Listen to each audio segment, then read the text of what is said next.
by 9 a.m., where am I now? Down at the bottom. Okay?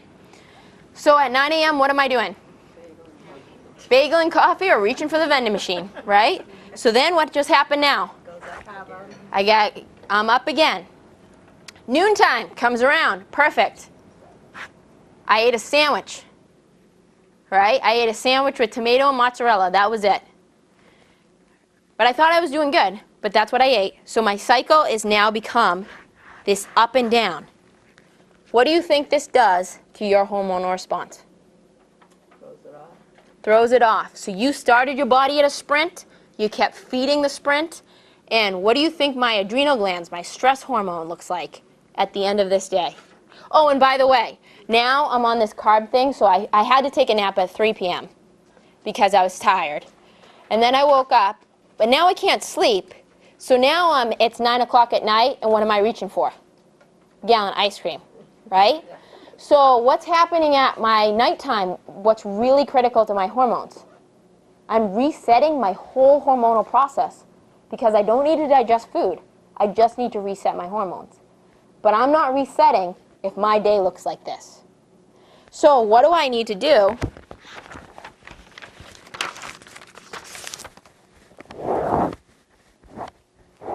To get my teeter-totter, if I'm over here and you're over here, we want to play nice together. What do I need to eat to make my teeter-totter look even? Right. I need a little bit of insulin, a little bit of protein, and a little bit of fat. Well, I'm going to get fiber because most of my carbohydrate is going to have fiber in it. So, what's a typical breakfast? Typical breakfast for me is I eat 3 eggs. I usually put it with kale, spinach, or Brussels sprouts are my favorite. So now I have a bunch of fiber in my veggies, right? Because what needs to break me down is, you hear me okay, Bob? The veggie fiber is what I'm going to use as my fiber to break me down. The protein is going to come from my eggs, and then I'm going to put some avocado on top. So now I have some fat. You doing a shake with all that? No, I'm just eating it like as a breakfast. 3 eggs? 3. That's what I eat. Every Yep. day? I eat them every morning because it's easy for me. Yeah. So the reason. You eat the yolk too, right? Yep, I eat the yolk too. I'm gonna get to that. Don't worry. So does my plate look a little bit different than what they tell me to eat on the standard American diet? But I'm telling you right now, I don't have to eat for another probably 6 hours till I'm hungry because my teeter-totter and my hormonal response is very good from this meal. Does that make sense?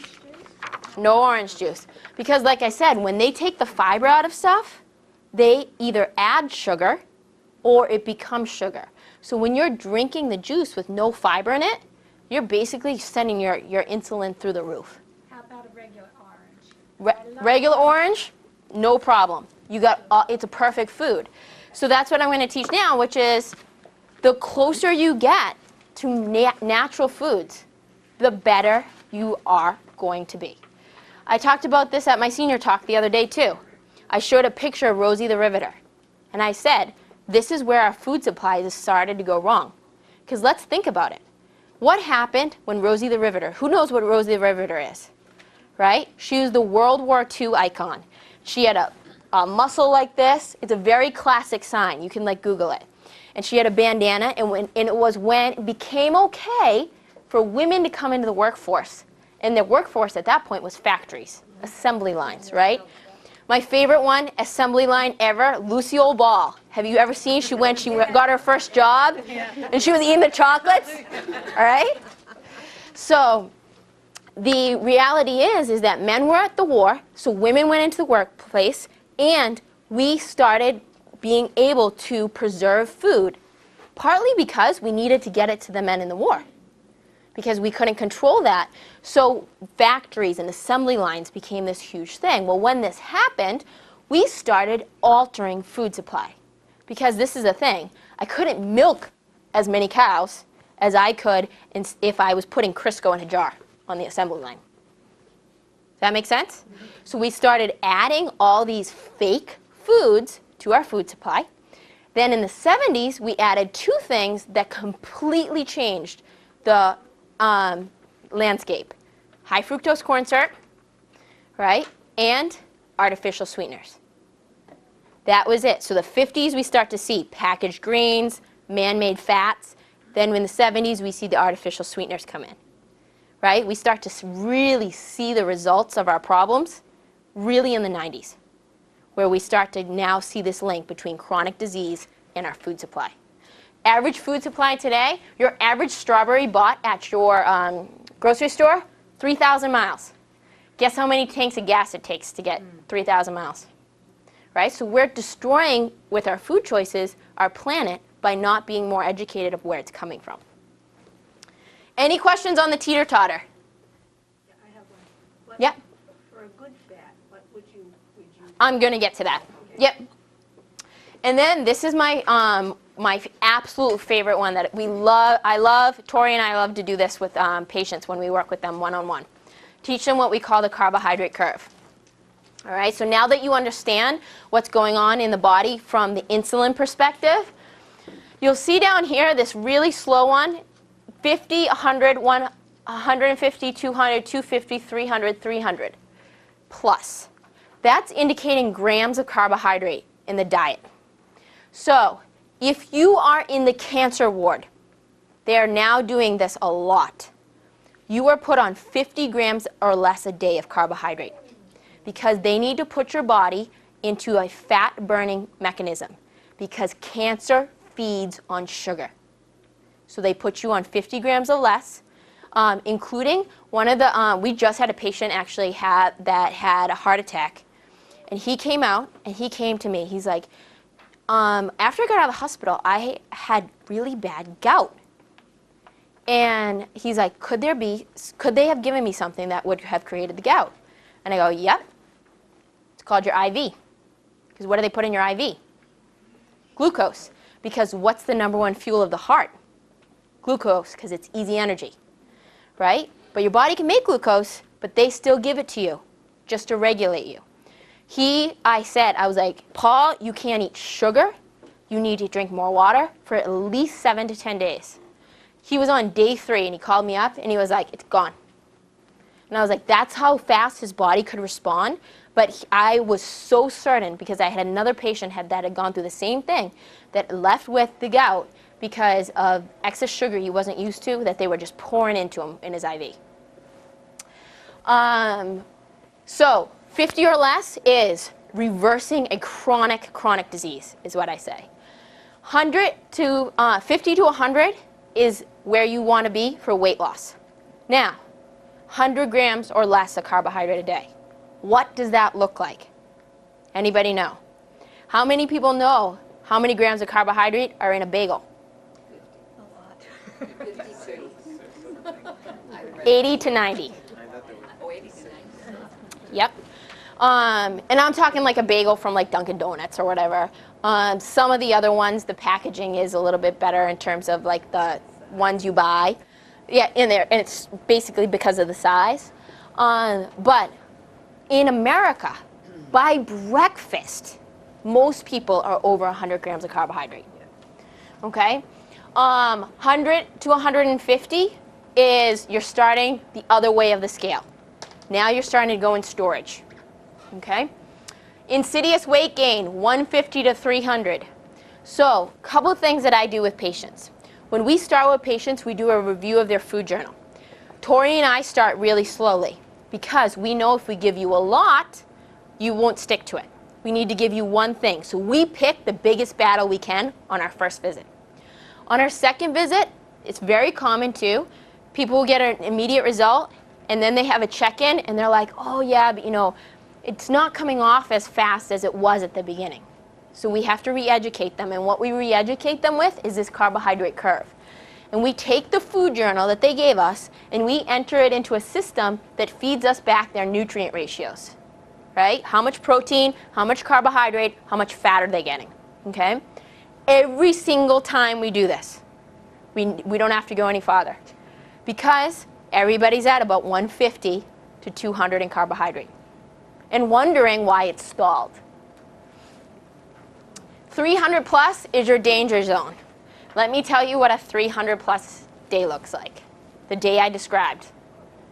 OJ with oatmeal, a sandwich for lunch, a sub for lunch, something like that, an ice cream snack at night, and a bowl of pasta for dinner.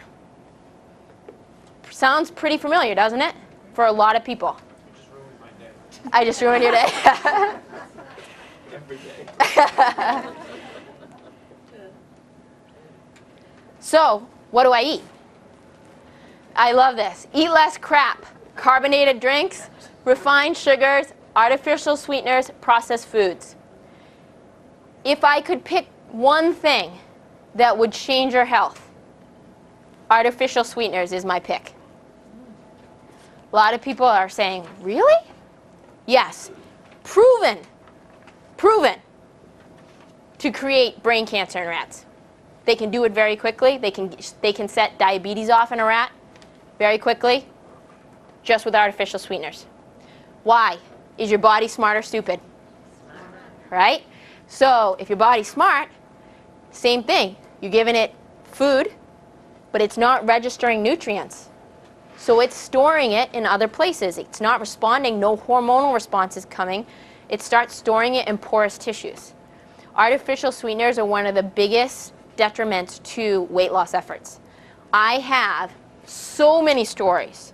Women especially with thyroid disorders, and they're gonna leave Bunny. Yeah, okay. And also too, what I see is men. I told this story the other day too. I had a guy I worked with for a weight loss. He was in his 60s. He was doing awesome. He lost, like, guys, hate to say it, ladies, they respond really quick to diet changes. And he had lost like 30 pounds in a month. And he was feeling great. He looked 10 years younger. And he plateaued. And I was like, his name's Don. I was like, Don, I have to figure out what you're doing different, so can you give me a food journal? Gave me a food journal. It looked perfect, so I was like, oh, God. So he's doing everything I told him. I said, there's got to be something else you're not telling me. I said, what are you drinking for liquids? I know you're drinking water. And he's like, oh, but I put Crystal Light in my water. I was like, and at this point, he was drinking a gallon of water a day. And I was like, wait, you mean you put Crystal Light in the gallon that you drink a day? He's like, yep. And I was like, okay, so you're drinking a gallon of Crystal Light a day, not a gallon of water. And he's like, mm-hmm. And I was like, okay, bring me the package of the Crystal Light. So he brings it in, and I went over, and I said, can you pronounce any of these ingredients? There were several of them he could not pronounce, right? And I said, okay, that's sign number one that you shouldn't be putting in your body if you can't pronounce it. Does it have more than 5 ingredients? Yes, the answer was. Does it have artificial sweeteners? Yes. Needs to go. We're going to swap out lemon. We're going to put it in your water. And he swapped it out and started losing right away again. But the craziest thing, this is kind of gross, but I say it for the point anyways. He was like, Kendra, when I was working out, he's like, I looked down and my arm had like a film on it. And he's like, and I licked it, and it tastes like Crystal Light. And he had so much Crystal Light in his system that it just started literally pouring out of his cells. And and I was just saying, that's how powerful those artificial sweeteners are. They're addictive, and they sit in tissues. All right, I could go on and on for that one. So, eat more food. And when I say eat more food, I mean eat real food. Not things that if your grandmother would not put it on her table or would not recognize it as a food, you shouldn't be putting it in your body. And the only thing that I have for exception for that is definitely Crisco. Because people, that one is like, oh, but my grandmother used Crisco. Yeah. Sue had it the other day. I said, what did your grandmother cook in? And she said, bacon fat. And I was like, it's a perfect food, right? Organic lean protein, omega-3 fatty acids, and drinking more water. Now we're going to get in some details. So is it all right to use that bacon fat since it comes from a base? Yep, absolutely. One without nitrate. And it's a stable fat. You need very little to cook with it too. What to accelerate for? What to eliminate? First of all, the artificial sweeteners I talked about, processed foods, fake fats, things like Crisco, canola oil. That's another one. You go into Walmart. I went into Walmart one day. That's always a fun social experiment. And they had a shelf, one whole shelf of canola oil, and it was on sale for like $1. And there were people just swiping the shelf. And I wanted to take a video, but I was like, no, I won't use that. Because I was so, it was the perfect thing, that this is what's happened in America, is we've taken all this cheap food, made such a surplus of it that we can sell it really cheap. We can store it forever. Who knows how long that oil's been actually in that plastic container that has other toxins in it, right? So we just look at fake fats and we look the other way, but reality is fake fats, when I say fake fats, I mean fats that are either man-made or they come from a plant. We were not designed to be vegetarian. Our physiological makeup is designed to digest animal proteins, animal fats, fibrous veggies, and other dietary fats that we can take in, that we can utilize. Saturated fats, such as coconut oil, avocado is a monosaturated fat. Things that are super stable, that are not going to affect our body for the worse. Cheap, calorie-dense carbs. Same thing. I do this all the time. I work with a kid. You get it? That's all right. Okay. Do you have your political debate group? Today we did. Okay. I'll work with proteins on children, young children. I just did one last week. She's 10 years old. What do you eat for protein? Peanut butter. There's always a void because they don't know what they are, so I educate them. I use it as an opportunity to educate them. And then I'll go through the protein sources with them and I'll ask them what they'll eat. And I'll go, chicken. I eat chicken nuggets. Okay. Anything else? Nope. Chicken nuggets.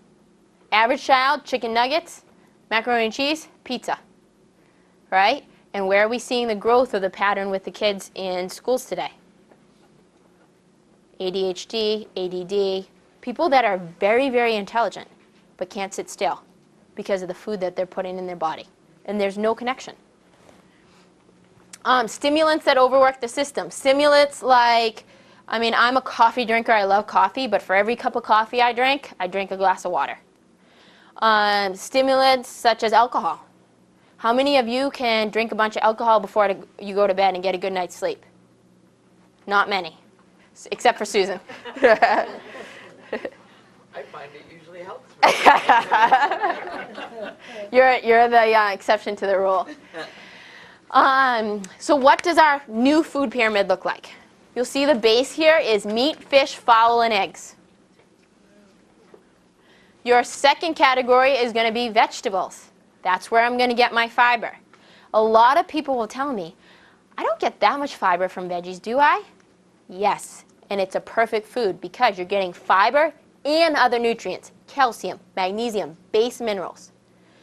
When you are eating lots of fake food, right, your body is becoming more acidic. Now, if we look at an acid-alkaline base, right, alkaline is, and then in the middle, 7 is neutral, okay? We want our body to be more neutral than acidic or base, okay, alkaline. I have a question. Sure. On the vegetables, is it fresh vegetables or canned vegetables? What's the So my answer to that is this. Whatever is going to make you eat the veggies. If it's you like them canned, I don't mind it. They put a lot of salt in them to preserve it. So your fresh is going to always be your best. But if you're looking at making changes and a small step for you is more canned vegetables, I'm for it. Frozen's good too. So with like the meat and the fish and stuff like that, because I like those things, but it tends to be a lot easier to head to the freezer aisle and get the Perdue or the Tyson or something like that. Are those bad, or are they just, is it how you prepare them, or? Well, when we're looking at hormonal response, right, we want to make better choices just for the hormonal response. Now, again, lots of sodium, lots of preservatives in the freezers. aisle. You're better off buying like a half-roasted chicken. Stuff that's pre-made for you, but it's fresh. The more fresh food you can eat, the better. The more basic. And this is the thing. A couple weeks of eating like this, your taste buds will totally change. You won't even want crap anymore because it tastes really bad. Healthy fats. Healthy fats is always one I get a lot of questions on, so I'm going to go over that one. Animal fats, butter and coconut oil, by far. You're going to see I have a handout I'm going to give out after this. It has a picture of this for you guys. Coconut oil is my favorite fat. I get a couple questions here. First of all, it's a saturated fat. Isn't saturated fat bad for me? No. Saturated fat is what protects you from having nicks in your arteries, right? And we are saturated fat deficient. The challenge is that the lipid study that they're referencing when it came from the 50s, and they did the study on rabbits, not on humans. Coconut oil, saturated fat, and it has other properties that no other fat has. Antiviral, antibacterial, and it works as a thermogenic. If you have any symptoms of thyroid disorder, coconut oil is your fat to fix it. How about olive oil? Olive oil is good. I love pure virgin olive oil, but it's very hard to cook with because at high heats, it becomes toxic. So either really low heats for olive oil, your best high heat fats are going to be coconut oil, beef fat, tallow, bacon fat, butter, and ghee. Ghee is clarified butter. So they take the casein, which is the milk protein that most people are allergic to, out of the butter and put the ghee in there. And what I love butter too, it's the same thing with, it's old myth. Butter is not good for you. Butter has perfect fat properties. Lots of vitamin A, D, K. K is your #1 clotting factor. So when you're on a blood thinner, like a Coumadin or something like that, your vitamin K is actually what you really need. But it wipes it out, and it becomes replaced. I think that's why they call it Coumadin, because of the vitamin K. It works like a vitamin K. Butter also has CLA. It's an acid base that is perfectly found in nature, and it helps shift body composition. Moderation foods. Fruits. I get a lot of questions here. Okay, well, fruit's a natural food, but what is it doing when it comes into the body? It's a sugar. Sugar. And a lot of people have a reaction to fructose, which is one of the sugars found in a lot of fruits. Now, I am not anti-fruit. I'm just saying limited amounts. I have people that I'll transition from extremes amounts of sugar in the diet, and I'll transition them slowly to fruit as a substitute, but I'll start weaning them down on fruit if I have any precursors to diabetes or weight or anything like that. I watch it. And I also recommend you don't mix fruit with other foods because it inhibits your digestion. High-fat dairy, I am not a big proponent of dairy unless you know you can tolerate it. A lot of us are putting allergy foods that are not agreeing with us in our body every day. Your #1 source of calcium is going to be veggies, green leafy veggies. I know it sounds crazy, but it's true. Starchy tubers, wild rice, grains with no gluten in them. Why? If you are an athlete, I suggest grains such as rice, potatoes, that sort of thing, to maintain muscle mass. But I'm not a big advocate of eating grains every day. I see people do so much better with no grains than any of the man-made grains that we see today. And then the top, it says herbs, spices, sensible indulgences, which includes dark chocolate and red wine, and supplements, omega-3, probiotics, and a protein powder, which I'm going to talk about next. Yes? What happens with dried fruit? Dried fruit concentrates of sugar. And they put a lot of sulfites and stuff like that. Like even raisins? So limited, just not overdosing. I'll have a lot of people that be like, oh, Kendra, I'm not losing weight. And I'll be like, okay, well, bring in your food journal. And it'll say almonds. And I'll say, how many almonds? And they'll be like, whole bag. And I'll be like a whole bag? And they're like, oh, yeah. I'm like, okay, this makes sense. So anything overdone is not going to be good. But you can make huge change. Oh, thanks, Troy. Root veggies are good. Yep. And they have lots of sugar in them too. And the more you cook them too, the higher the sugar count. So beets, carrots, tubers, but again, on the diet if there's made in nature. Just not all the time. Okay, what to add and how much? First of all, water, half your body weight in ounces. Most people don't know this. Half your body weight is what you should be drinking ounces per day. Most people chronically dehydrated. Complex fiber-rich carbs, 50 grams or under for body composition shift, 100 grams or under per day for maintenance, and optimal insulin sensitivity. So there's, like I said at the beginning, 3 really main ways you reset your insulin. 1 is sleep, 2 is food, 3 is exercise. Clean proteins, half a gram per pound of body weight. I see this, and I like to see it divided up per meal. For example, I weigh 140. I shoot for 80 grams per day on the higher side because it's really hard to even get 70 for me. I have to work at it. And that's where I feel the best. And I do nothing. The only way that I know how much I weigh right now is because I just went for my physical. I have no idea otherwise. Healthy fats, no less than 35 grams per day and closer to half a gram per pound of body weight per day. Now these are specifics, and the reason I put the specifics in is this.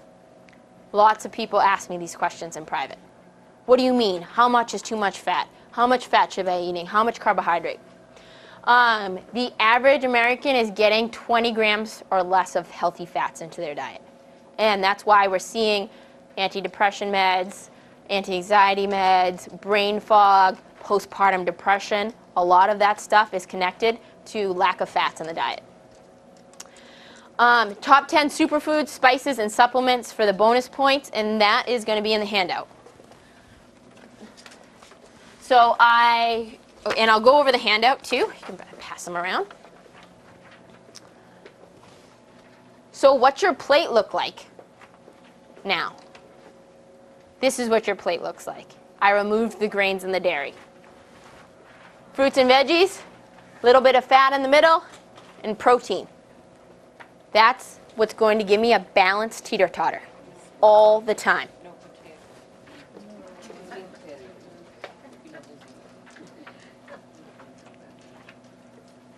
Your action plan. So, the packet I just gave you is your action plan. This is a program I have used. It's completely free. You guys can use it any way you want. That I have used consistently with my patients.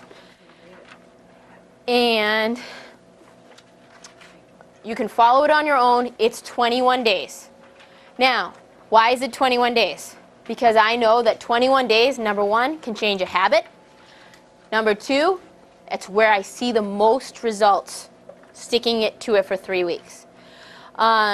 It's also a really great stepping stone for people just starting, because sometimes even 30 days is a lot. I recommend people start just at 7 days. And you change 1 habit a week. If you worked on breakfast 1 week and you mastered the breakfast, nutrition programmatory. So we started now doing a program. It's a 30-day jump start. And what we do in this program, that's at the very back. It's probably like the second to last page. Yeah. It looks like this. So we do a lot of nutritional support in the office. The 30-day program is designed where basically Tori holds your hand. So she is going to do an initial consult with you. In that initial consult, she gets all your health history information. She gets to know a little bit about what your goals are. In our initial consultation, the reason that we do it that way is because we're looking at 3 things when we work with you. 3 different scenarios. One is we know we have to balance your hormones. That's the average case we're working with. The second one is we have to boost your digestion, because you can be putting awesome food in your body, but if you're not absorbing nutrients correctly, then you're not going to be getting as much bang for your buck. All right? And the third is autoimmune responses. So autoimmune is when the body starts attacking itself. It shows up as things like MS, rheumatoid arthritis, IBS symptoms, leaky gut symptoms, which are all related to your intestine, your digestion. They're starting to come up with meds for it. But let me tell you this, there's no meds that are going to help you change your diet. And the meds actually complicate a lot of your digestion and your immune response in most cases. So it is, if you sign up by May 1st, it's a steal. Trust me, I did my research. And it's $250, and that's for a month of coaching with Tori, where she goes one-on-one with you through your journal, through your exercise, even routine, and helps you make those shifts and holds you accountable. Then there's the other option, which you don't need to do both. Easy. Oh, she wants to play? No, I'm not playing with you. No, she just went. She wants to play, Ryan. On the supplements, so there's 3 protocols off of what I just talked about. There is the adrenal support one, which adrenal is fatigue is one of the biggest things we're seeing a lot of. For example, we have a patient who had stage 3 brain cancer. She survived. She's been with us now for 2 years, since she had that. And she came to us and she was like, listen, I'm going to go through stages. So first we had to build our immune system, because when you go through chemotherapy and radiation, your immune system is destroyed. It can't decipher between the good and the bad. All right, so we built our immune system, then we worked on our hormones, and now we're on her digestion and transferring to her adrenal glands, because we realized your adrenal glands are 2 little things on top of your kidneys. They're 2 little, they look like peanuts on top of your kidneys, and they regulate all your stress hormone. You think if you had brain cancer, you would have some stress response going on? Yes. The challenge is that most of us are living with a stress response on a day-to-day basis, regardless of if we've been sick. When we were hunter-gatherers, what was our biggest stressor? Being eaten by a tiger. That was it. So I don't know about how many of you have been chased by a tiger lately. I certainly have. But our stress response today in America is very conducive to what we would see if we were running for our life. Because we wake up with an alarm clock, we're on a schedule, we have to eat this, we have to do this, we have to exercise, we have to, hang out with our spouse, whatever it is, we have to work, we have to make money, we have to pay the bills.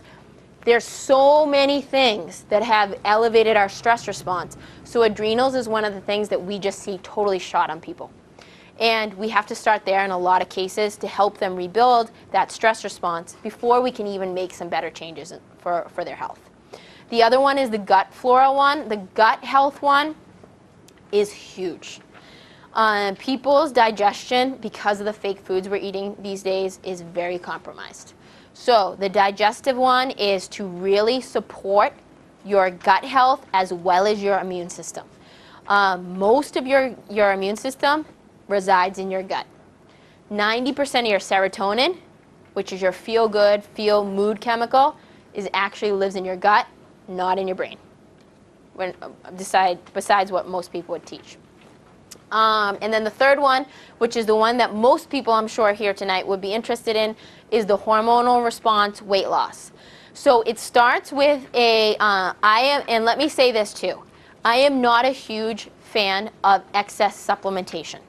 I don't believe in a lot of it. I do very thorough research on it. The reason that I'm recommending the supplements I am right now is because our food supply is so deficient that we need to make up for it somehow.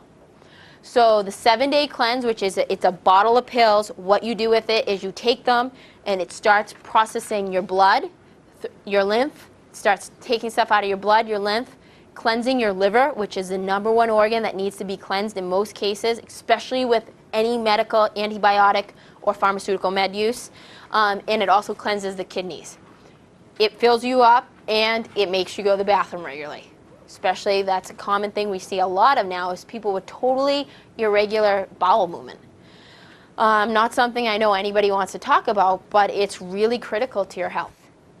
The other thing that it has in it is Gymneva. Gymneva is a blood sugar regulator, and it actually starts to change your taste buds. So a lot of us are addicted to sugar. Sugar is an addiction, just like cocaine. It has the same properties. We work with people on it all the time, and this is by far the most effective thing I found to help regulate it. And then restore the good gut bacteria. Give yourself some healthy gut bacteria, because a lot of it has probably been displaced by unhealthy bacteria. If you've been on high-dose antibiotics, if you've been sick this winter, if you know you have yeast in your bloodstream, there's usually yeast in the gut, and yeast in Candida is also called, as it's called, feeds on one thing: sugar. So that really helps clean out the intestine. Those programs are totally separate from the weight loss program. You can combine them. We can help you monitor them. It's totally up to you, but know that those options are available. You guys can see Tori or Evelyn on the way out.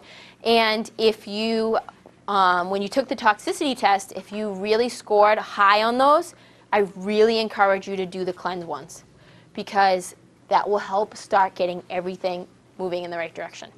One Yes? question, any health side effects with this cleanse? I mean, Other than is it better health? Manufactured pills, I mean, coming from a manufacturer? Yeah, they How is they that? are pills from a company called Standard Process. They've been around since the 1920s, actually. They own their own farm in Wisconsin, and they do every single bottle. It's all whole foods. When you open the bottles, you're actually going to keep them in the fridge, because they're that fresh. So, and you can read all about them too if you want to. How do they interact with your medication? So if you are on medication, you do need to let me know. There is not any interactions that I've ever seen, but I do run them through a database to make sure. So I just need to know that before you do it. Any other questions? On the Sure. coconut oil, is that, Yes. can you buy that at Whole Foods or Market Basket? Yep, Market Basket sells it now. Trader Joe's sells it. I say that first because Whole Foods, they're I call it whole paycheck. I love it. They carry everything, but it is your whole paycheck. Really? Yeah. Is it in a, Yeah. Oh, and it's stable at room temperature because it is a saturated fat. so you don't have to refrigerate it? Nope, you don't have to refrigerate it. What I do is I actually just take the jar and I plop it in a boiling water, a little boiling water, if I'm going to use it, and I put it in my smoothie. Oh, and also, hey Tori, do you have the smoothie and soup recipes? Okay. Yeah. Also, too, there's in this guide. You can use your own recipes. We have a bunch of them, but I did a bunch of smoothies and soup recipes if you wanted to try some of them. We also have the protein powder I recommend, and I can also recommend ones that you could get at the grocery store. But I found that the smoothie technique, as soon as you get the texture that you want, works so awesome for a lot of people. Because a lot of people's resistance to being healthy or making some changes is routine. I have 5 minutes in the morning. Okay,